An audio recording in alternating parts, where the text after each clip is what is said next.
Exalting the spirits during uncertain times, they are the Teduray tribe, driven away from their sacred land more than 10 years ago after getting caught up in the fighting between the secessionist Moro Islamic Liberation Front or MILF and the Philippine military.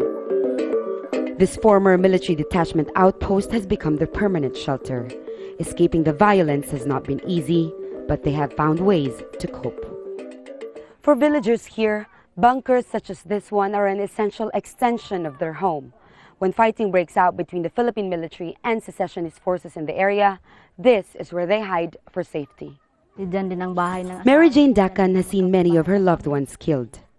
Her people are tired of running away, she says. Their sacred mountain can be seen in the distance, but the chances of going back still seem remote. We just want to be left alone, to live in peace. We have nothing to do with that fighting. We can't even go back to our farms or fetch water. We're trapped. But now there is hope that there will be no need to retreat to these bunkers again. The framework agreement between the MILF and the Philippine government is expected to pave the way for a lasting peace in the region. The MILF has been fighting for self-determination for the Bangsamoro people for decades. That rebellion has killed over 100,000 people and displaced millions more. Now, under a new political entity called Bangsamoro, the MILF will have shared powers with the national government over wealth, security, and resources. It also aims to bring all secessionists to the fold. But the situation remains precarious.